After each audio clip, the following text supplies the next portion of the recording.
वचन दिले तू मला या नवीन मालिकेच्या आजच्या भागामध्ये प्रेक्षकांना आपण पाहत आहोत की ऊर्जा शिंदे पद्माच्या केसनिमित्त कोर्टात येते. तिथे शौर्य जहागीरदार हा सुद्धा तिथे आलेला असतो. शौर्य ऑलरेडी ऊर्जावरच्या प्रेमात पडलेला असतो आणि तो तिला पाहून असं म्हणतो की कोर्टामध्ये न्यायदेवतेच्या डोळ्यावरती जशी पट्टी आहे तसंच प्रेमसुद्धा अंध असतं. न्यायदेवता आणि प्रेम जातपात पाहून कधीही होत नाही.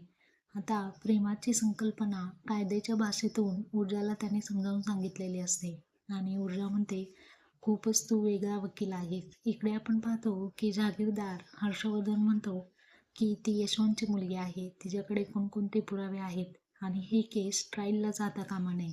इकडे ऊर्जा पद्माच्या बाजूने लढत असते आणि पद्माचे मेडिकल रिपोर्ट आता ती कलेक्ट करण्यासाठी चाललेली असते. तर याला म्हणते की तू साक्ष द्यायला नक्की ये, तुझा नंबर दे. तेव्हा आता या दोघांचे